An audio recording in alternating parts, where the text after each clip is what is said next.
दमयंती ने राक्षसी देवी को प्रणाम किया और फिर राजा भीम सिंह के महल की तरफ चली गई।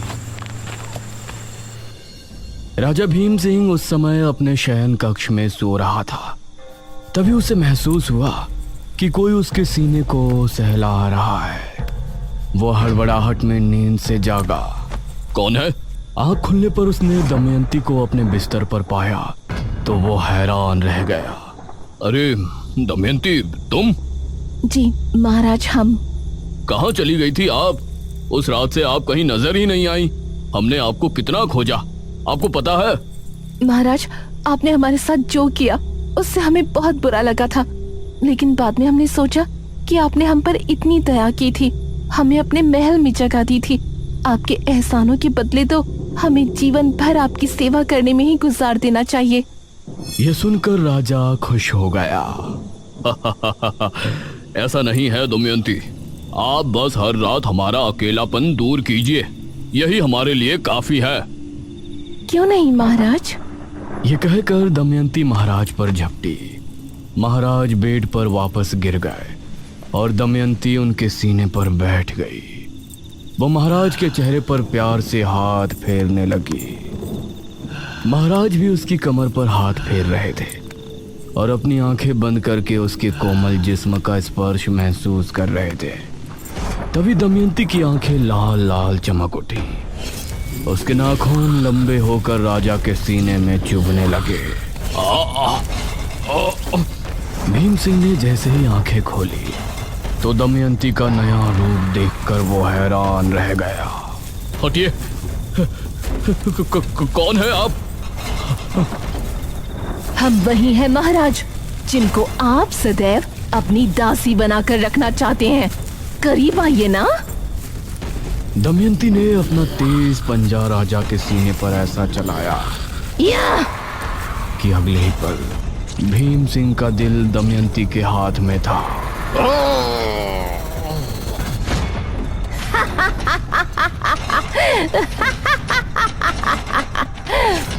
राजा भीम सिंह को खत्म कर दमयंती खिड़की से बाहर कूद गई और बिजली की रफ्तार से वहां से भाग निकली। वो अब बहुत खुश थी। उसके बाद वो सीधा अपने माँ बाप के पास पहुंची।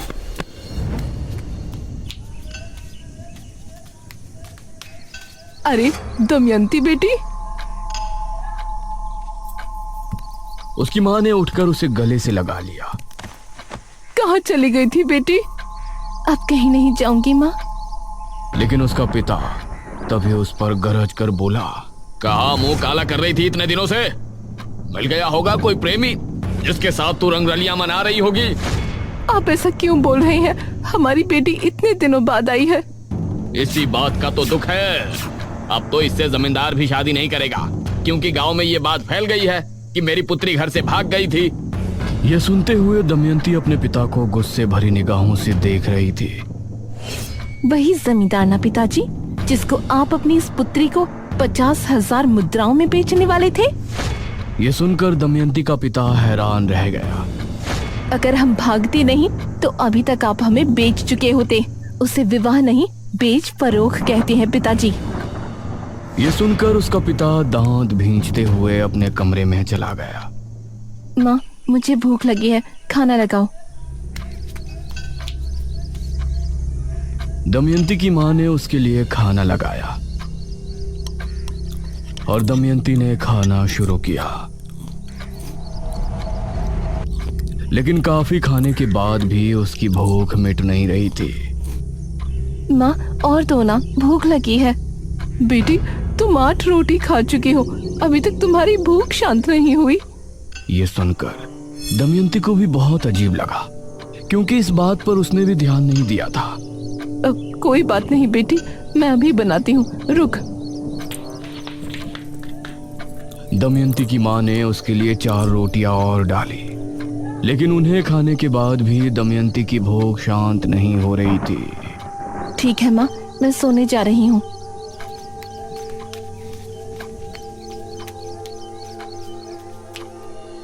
ये मुझे क्या हो रहा है? इतना खाने के बाद भी भला मैं भूखा क्यों महसूस कर रही हूँ?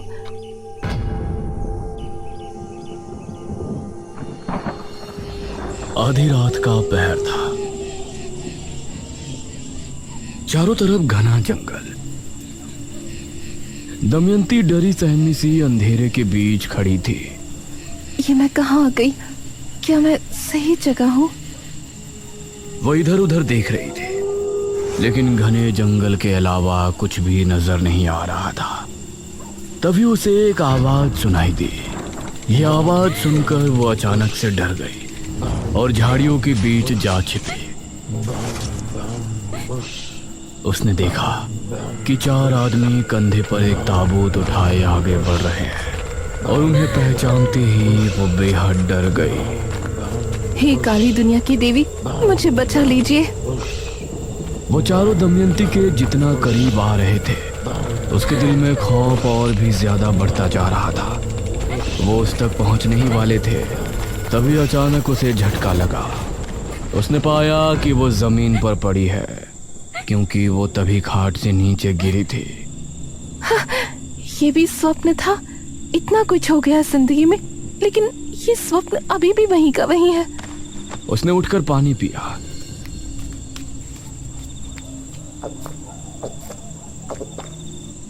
लेकिन उसकी प्यास और ज्यादा बढ़ गई। ये क्या हो रहा है मुझे?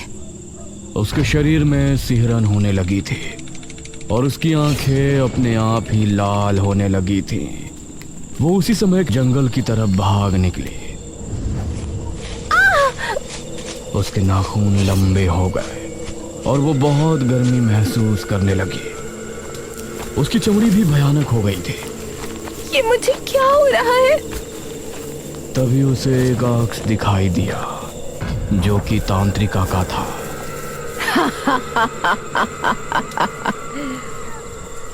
तांत्रिका? तूने मुझे मारकर मेरी शक्तियां तो ले ली है ना? तू भी अब मेरी तरह डायनी बन चुकी है। तुझे अब रोजाना एक इंसान का खून पीना होगा, तभी तू खूबसूरत और जवान रह सकेगी। यह कहकर वो आग से गायब हो गया और ये सुनकर दमयंती के पैरों तले जमीन निकल गई। वह तेजी से गांव की तरफ दौड़ी। उसे बहुत प्यास लगी थी और अब उसे बर्दाश्त नहीं हो रहा था। वह चौक पर खड़ी गांव के घरों को देख रही थी। इनमें से किसी घर में जाकर अपनी प्यास बुझानी पड़ेगी, वरना मैं ऐसे ही बदसूरत बनी रहूंगी। तभी उसे सामने एक आदमी आता हुआ नजर आया, जिसने खुद को चादर से ढका हुआ था। वो बिजली की रफ्तार से भागी और उस पर झपट पड़ी। वो उसे लेकर झाड़ियों में गिरी और अगले ही पल झाड़ियों से उस आदमी के चीखने की आवाजें गूंजने लगी।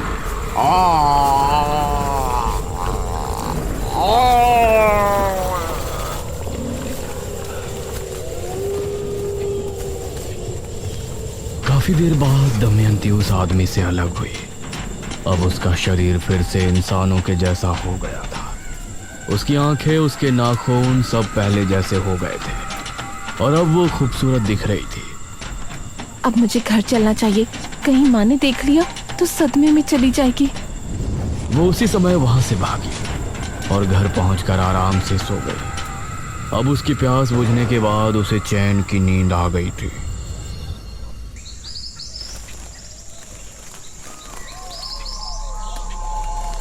अगली सुबह घर में अजीब सा मातम सुनकर उसकी आंख खुली।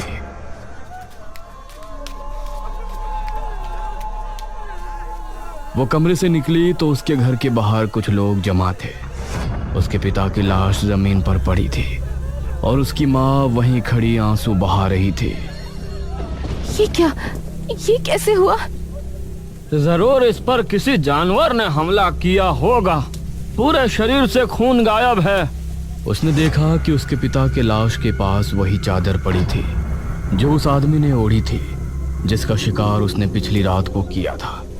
यह जानकर उसके पैरों तले जमीन निकल गई कि उसने अपने ही पिता को मार दिया था। उसके पिता का अंतिम संस्कार किया गया और अपनी माँ को सफेद साड़ी में देखकर उसे बहुत बुरा लग रहा था, लेकिन अब जो हो गया था उसे बदला नहीं जा सकता था। वह हर रात को एक मर्द का खून पीने जाती है और उसकी सुंदरता निखरती जाती। जो भी लड़का उसे पसंद करता वो उसी को अपना शिकार बनाती, क्योंकि उसको मर्द के नाम से ही नफरत हो गई थी। इसी तरह 40 साल और गुजर गए और अब उसकी माँ भी बूढ़ी होकर खत्म हो गई। गांव के लोग उसके बारे में तरह तरह की बातें करने लगे थे, क्योंकि वो 75 साल की होने के बाद भी बूढ़ी नहीं हो रही थी। लोग उसके करीब जाने तक से डरने लगे थे और इसी तरह से 23 साल और निकल गए। एक रात इसी तरह से वो अपना शिकार करके घर लौटी तो उसको अपने शरीर में अजीब सी सिहरन महसूस होने लगी। ये मुझे क्या हो रहा है? तभी उसे काली दुनिया की देवी की आवाज सुनाई दी। दमयंती, तुम्हारी आयु अब 98 साल 6 माह हो गई है। तुम्हारे पास अब 18 माह का समय है। 18 माह? मतलब 100 वर्ष की आयु होने के बाद 15 माह के बाद तुम एकदम बूढ़ी हो जाओगी और उसके बाद कुछ ही महीनों में तुम्हारी मौत हो जाएगी। ये सुनकर दमयंती के पैरों तले जमीन निकल गई। लेकिन मैं कैसे मर सकती हूँ? मैं तो बहुत शक्तिशाली हूँ। डायनी योनि का एक नियम होता है, आयु के 100 वर्ष पूर्ण होने के बाद वो किसी भी इंसान का खून नहीं पी सकती, न ही किसी मनुष्य का शिकार कर सकती है।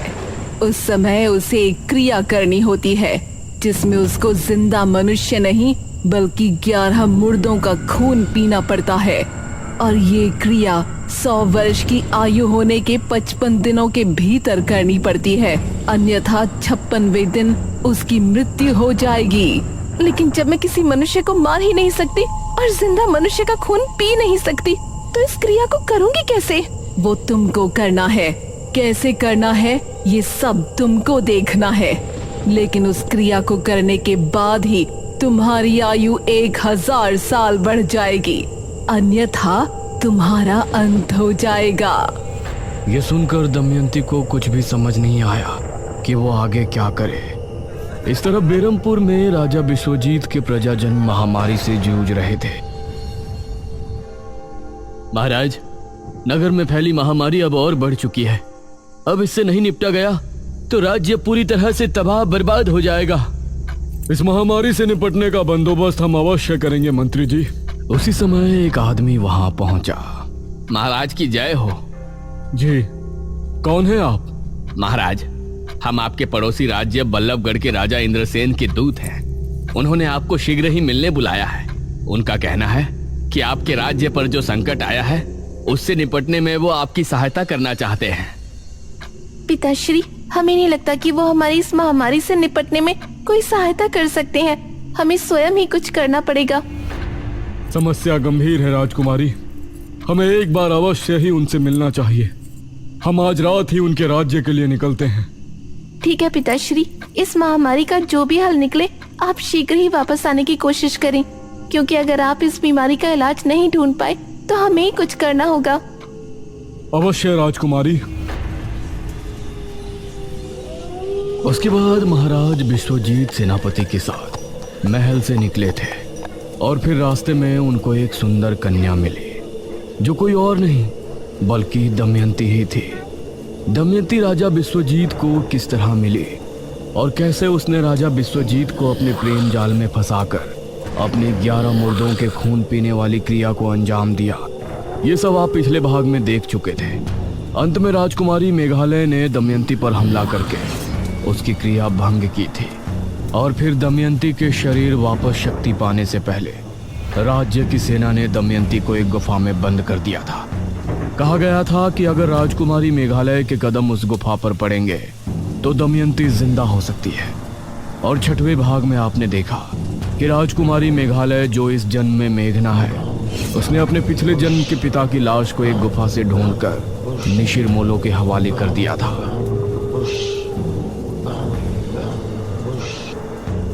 और फिर अपने शहर वापस आ गई थी।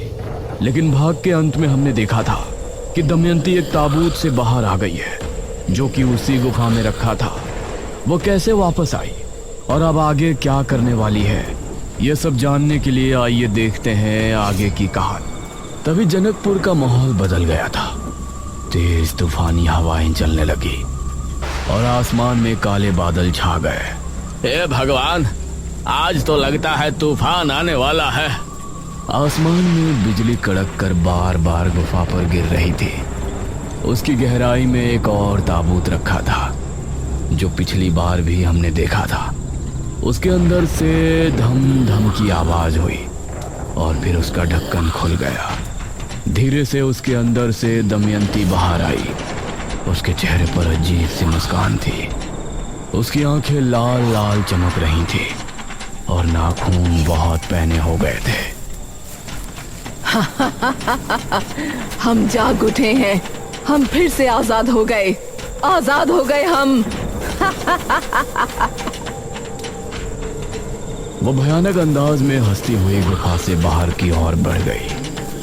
उसके चेहरे पर एक रहस्यमय मुस्कान थी, जो आने वाले खतरे की तरफ इशारा कर रही थी। वो तालाब के किनारे पहुंची तो उसे पानी में उसका अक्स नजर आया। उसने पाया कि वो बूढ़ी दिख रही है। अरे ये क्या, मैं बूढ़ी कैसे हो सकती हूँ? मेरी आयु तो 1000 साल हो गई थी। तभी उसे तांत्रिका की आवाज सुनाई दी। घबरा नहीं, पहले के जैसे अब तुझ में कमजोरी नहीं आएगी। लेकिन मैं बूढ़ी क्यों हो गई? इस तरफ मेघना इशिता से बात कर रही थी। इशिता, वो दमयंती किस गुफा में है? इसका पता तो हमने लगाया ही नहीं ना। अरे यार, हम उस गांव में गए थे मृत्युंजय अमृत का सैंपल लाने। उसके बाद तू वहाँ की राजकुमारी निकली। निशिर मोलो से हमारा सामना हुआ और आखिर में तूने उन्हें महाराज की लाश देकर हमेशा के लिए वापस भेज दिया। अब इस चैप्टर को क्लोज करना यार। उस दमयंती का क्या हुआ? तू इस बारे में क्यों सोच रही है? नहीं, हमें उसके बारे में पता होना चाहिए ना। ओ बहन, तू अब काम पर ध्यान दे। दमयंती तब तक जिंदा नहीं होगी जब तक तू उस गुफा में कदम नहीं रखेगी जिस गुफा में उसे रखवाया गया था। और हमें तो उस गुफा के बारे में कुछ पता ही नहीं है। इसका मतलब न तू कभी उस गुफा के अंदर जाएगी न कभी वो वापस उठेगी। ये सुनकर मेघना चुप तो हो गई, लेकिन उसके दिमाग में अभी भी बहुत से सवाल चल रहे थे।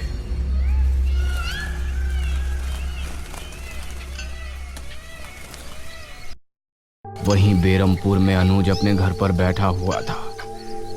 अरे खाना खाएगा या नहीं? कब से इसी सोफे पर चिपक के बैठा है?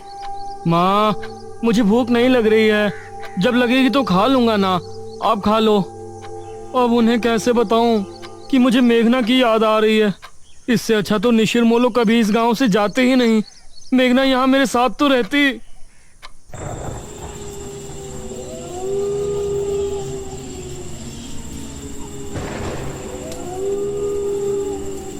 इस तरफ दमयंती, जो अब बूढ़ी हो चुकी थी, उसको समझ नहीं आ रहा था कि उसके साथ ऐसा क्या हो रहा है।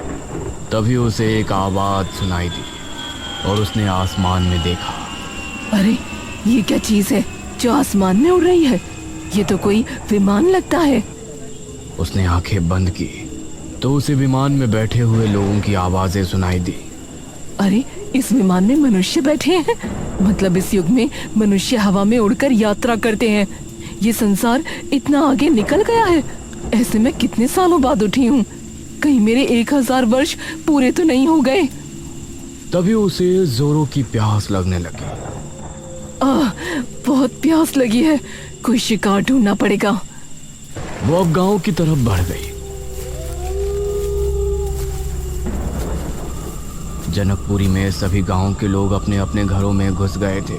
इस तरह का तूफान तो जनकपुरी में कभी नहीं आया। इतनी तेज हवा, कहीं घर की छत छप्पर ना उड़ जाए। जहां सभी गांव के लोग घरों में घुस चुके थे, वहीं कोई था जो कि अभी भी गलियों में भटक रहा था। बड़े दिनों के बाद चोरी करने का प्लान बना था। इस कमबख्त तूफान ने सब खराब कर दिया। अब तो घरों में सभी लोग जाग रहे होंगे, चोरी भी नहीं कर पाऊंगा। तभी उसे सामने से दमयंती आती हुई नजर आई। अरे ये बूढ़ी कौन है?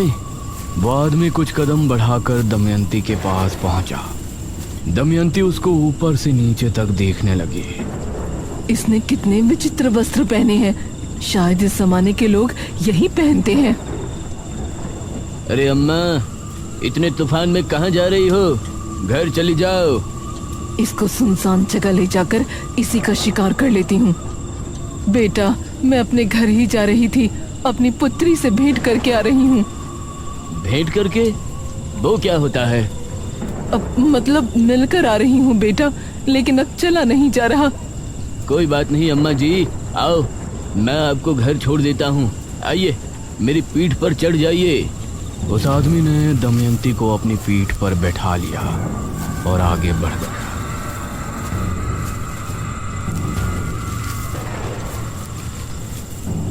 इस जमाने के लोग तो काफी शरीफ हैं। ये अच्छा है, मुझे इनका शिकार करने में ज्यादा मेहनत नहीं करनी पड़ेगी। तभी वो आदमी मन में सोचने लगा, इस बुढ़िया के घर में कोई नहीं रहता होगा, तभी तो अकेली आ रही है। अब इसके घर जाऊंगा और फिर इसे मौत के घाट उतार कर इसका सारा धन लूट कर रफू चक्कर हो जाऊंगा। उस आदमी के मन की बात दमयंती ने सुन ली और उसे गुस्सा आ गया। उसने अपने हाथों को उसकी गर्दन पर जकड़ लिया। अरे अम्मा, क्या कर रही हैं? तेरा ये दुस्साहस, तू मुझे मौत के घाट उतारने की सोच रहा है? ये सुनकर उस आदमी को बहुत हैरानी हुई। दमयंती ने पूरी ताकत से उसका गला घोंट लिया। वो जमीन पर गिरकर खुद को छुड़ाने की कोशिश करने लगा।